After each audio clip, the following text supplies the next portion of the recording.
안녕하십니까. 어제 비가 날이어서 웬만했던 땅이 촉촉이 젖어서 좋습니다. 그러나 양이 작아서 좀 아쉽습니다. 강의 시작하겠습니다. 오늘은 그리스도인들은 술을 먹어서는 안 됩니까? 그리스도인과 음주는 옛날의 논쟁이었고 지금의 논쟁이기도 합니다. 선교사들이 한국에 와서 복음을 전할 때 음주와 흡연을 금지시켰습니다. 인류 역사에서 술은 언제부터 시작되었을까? 홍수 이전의 역사는 전부 없어져서 찾을 수 없고, 홍수가 끝나고 노아가 포도나무를 심고 포도주를 담가 마셨다는 기록이 있습니다. 노아는 술에 취하여 옷을 벗어 아들들에게 벌거벗은 모습을 보였습니다. 노아는 의인이요 당시의 완전한 자라 그가 하나님과 동행하였으며, 이렇게 말하는 노아인데 술 때문에 애석하게도 오줌을 남겼습니다. 인류들은 홍수 이전에도 술을 먹었을 것이며 술로 인하여 죄악이 더 많아질 것입니다. 소돔 고모라 멸망의 사건이 벌어졌을 때에 롯의 딸들은 종족 보존과 번식을 목적으로 자신들의 아비 롯에게 술을 먹인 후에 동침하고 암몬과 모압이라는 종족을 만들었으며, 이 종족들이 오랜 세월을 지나면서 이스라엘의 대적이 되었고 자식을 불태워 제사하는 사악한 신을 만들어 섬겼습니다.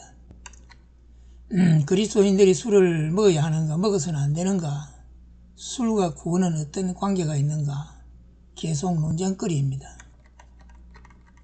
음주에 대하여 성경은 무엇이라 하는지 찾아보겠습니다. 에베소 5장 18절에 술 취하지 말라, 이는 방탕한 것이니 오직 성령의 충만함을 받으라.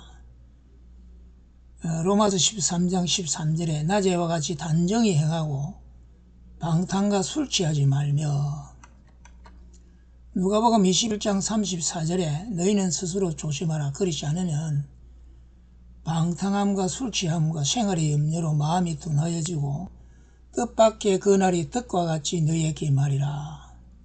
잠언 31장 5절에 술을 마시다가 법을 잊어버리고 모든 강군한 백성에게 공의를 굽게 할까 두려우니라. 디모데전서 3장에서 교회에서 장로와 안수집사를 세울 때 술을 즐기지 아니하고 술에 임박이지 아니한 자라야 한다고 하였습니다. 고린도전서 6장 10절에 도적이나 탐남한 자나 술 취한 자나 후욕하는 자나 토색하는 자들은 하나님의 나를 위협으로 받지 못하리라. 갈라디아 5장 21절에 투기와 술취함과 방탕함과 또 그와 같은 것들이라. 전에 너희에게 굉개한 것 같이 굉개하노니 이런 일을 하는 자들은 하나님이 나를 위협으로 받지 못할 것이라. 고린도전서 6장 10절과 갈라디아 5장 21절에서 하나님의 나를 위협으로 받지 못할 자들은 도적과 탐남한 자와 술 취한 자와 후욕하는 자와 토색하는 자들이라 하였습니다. 심각하게 받아들여야 할 말씀입니다. 박정희 대통령 시절 박 대통령의 아들 지만씨가 육사에 입교하였습니다.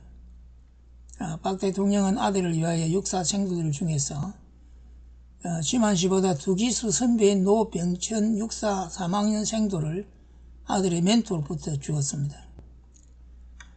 노병천 생도는 육사를 졸업하고 육군 소위로 임관을 하였습니다. 박 대통령은 노병천 소위를 청와대로 초청하였습니다.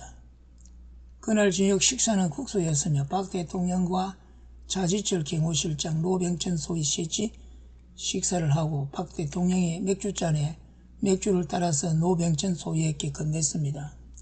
이는 조선왕조 시절이었다면 임금이 내리는 의사주의입니다. 황공하게 생각하며 무릎을 꿇고 감업하며 마시는 영광의 순간입니다. 그런데 노병진 소위는 대통령 각하 기독교인은 술을 마시지 않습니다 라고 사양하였습니다. 곁에 있던 차지철 경호실장이 노병진 소위에게 의사주를 거절한다고 화를 내자 박 대통령은 차 실장을 밖으로 내보내고 자신이 마셨다고 합니다. 그 후 박 대통령이 노병진 소위에게 소원 한 가지를 말하라고 하였다고 합니다. 노병진 소위는 대통령 각하 예수님 믿으세요 라고 말하였습니다. 그 말을 들은 박 대통령은 퇴임하면 교회 나가마라고 대답하였다고 합니다. 노병진 소위는 장로가 되었으며 수십 권의 책을 저술하여 두고 지금도 많은 활동을 하고 있다고 합니다. 대통령이 내려주는 맥주잔 앞에서 기독교인은 술을 마시지 않습니다. 육사를 바로 졸업한 소위가 대통령이 내려주는 술잔 앞에서 얼마나 당당한 선포입니까? 이 말이 모든 그리스도인들이 해야 할 말이어야 할 것입니다.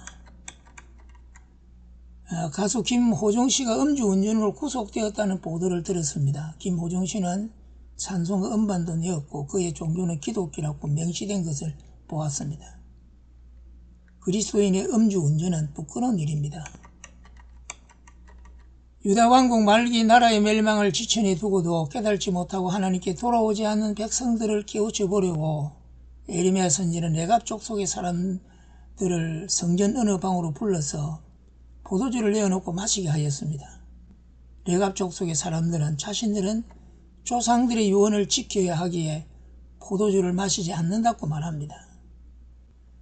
레갑 족속의 사람들은 모세의 장인 이드로의 자손들로 모세가 이스라엘을 출애굽시켜 가나안 땅에 들어올 때에 모세의 근유로 같이 왔다가 정착에 살고 있는 족속들입니다. 레갑 족속의 중시족격인 요나단의 후손들에게 포도주를 마시지 말며 집도 짓지 말고 토지를 사지 말고 농사도 짓지 말게 하였습니다. 그 후손들은 800년이 넘는 세월을 가나안 땅에 살면서 그 유언을 지키고 있었습니다. 그래서 그들 민족은 동화되지 않았으며 소멸되지도 않았습니다. 포도주를 마시지 말라는 조상의 유언을 800년이 넘는 세월 동안 지켜오는 레갑 족속들보다 그리스도인들이 못했어야 되겠습니까? 그리스도인의 정체성을 그리스도인은 술을 마시지 않습니다 라고 한다면 얼마나 당당하고 멋도 있겠습니까? 감사합니다. 오늘은 거창 남산교회 설교하러 가게 되었습니다. 그래서 이렇게 정정을 하고 나왔습니다. 한 주간도 평안하시기를 기도하겠습니다. 감사합니다.